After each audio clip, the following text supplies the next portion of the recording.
Hey, this is Devin and Aaron from Cavity Colors, and you're listening to Drop the Mic. The 47 Ronin.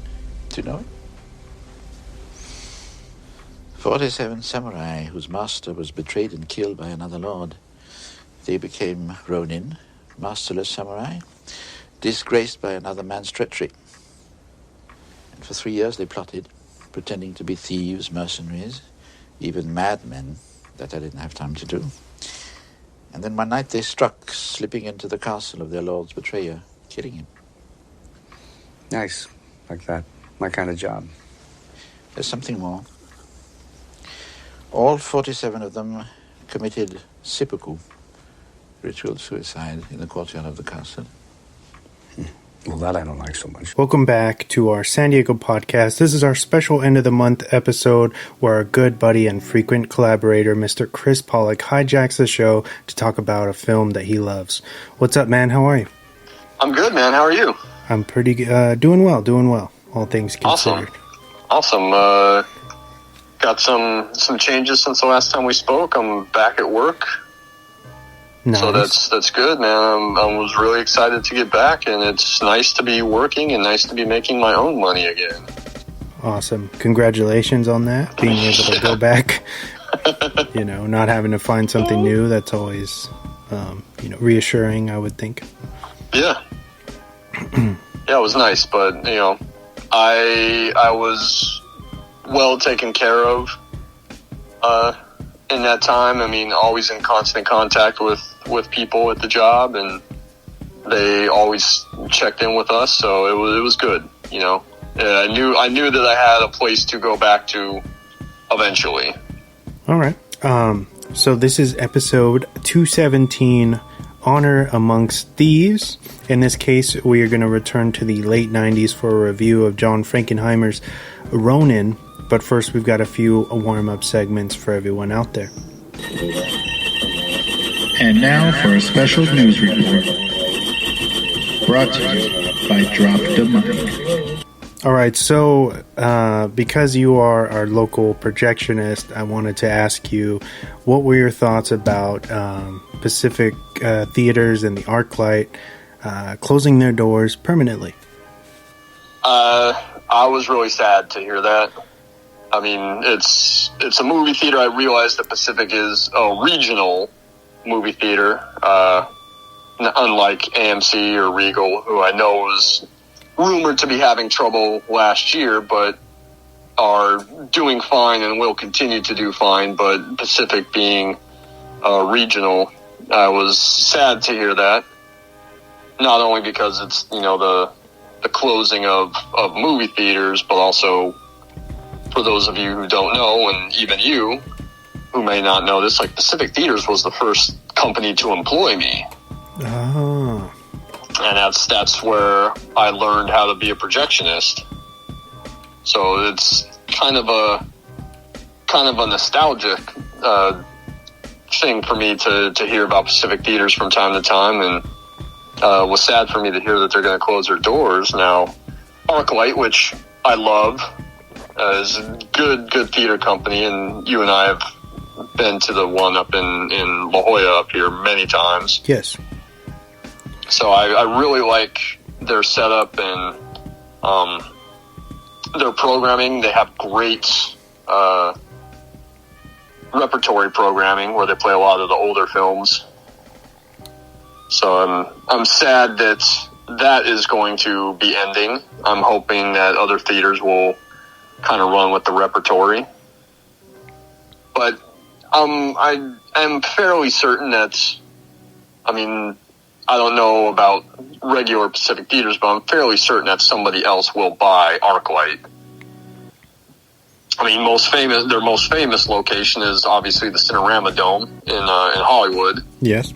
And that's an iconic movie theater in the Los Angeles area. So I highly doubt that is going to be closed and torn down. Someone will step in and buy that, and most likely step in and buy ArcLight and maybe even scoop up Pacific properties as well.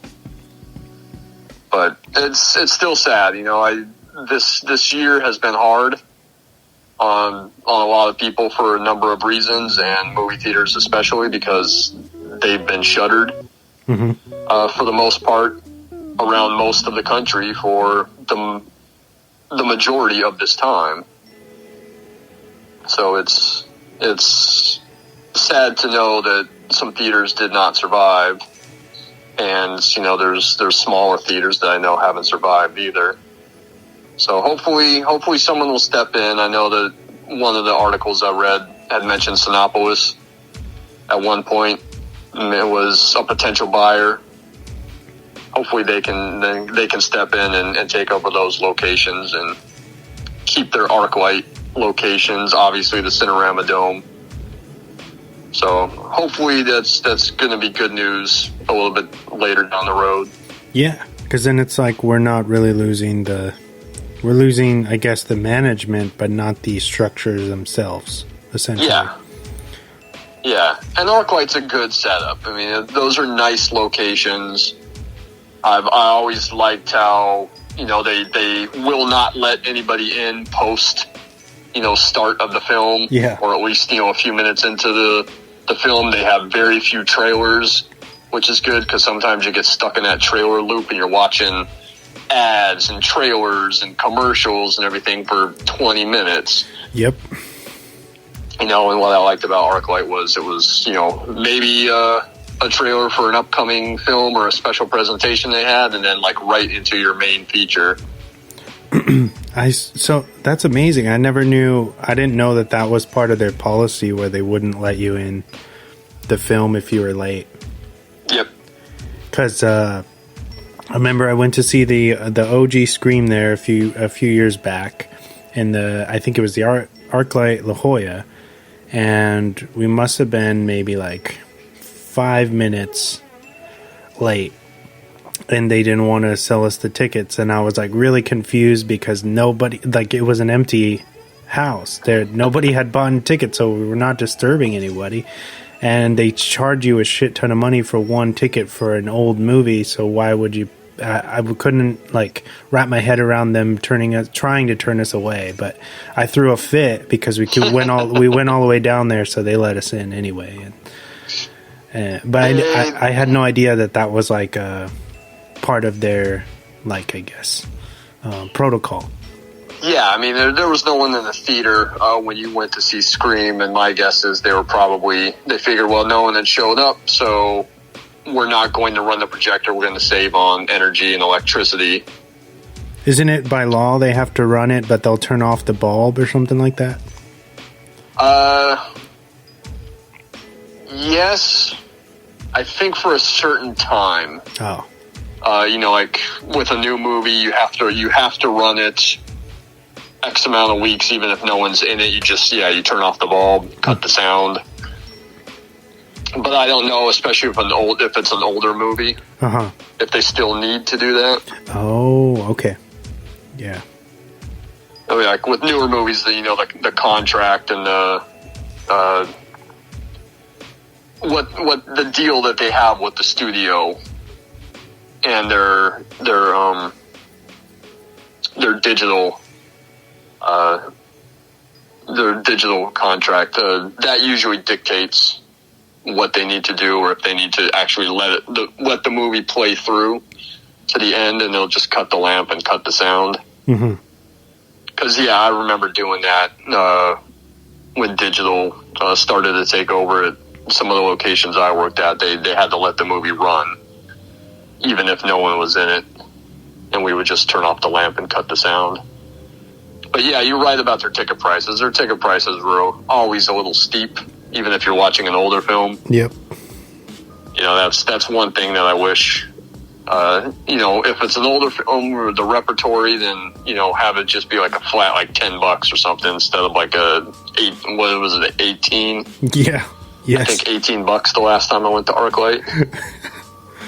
Crazy.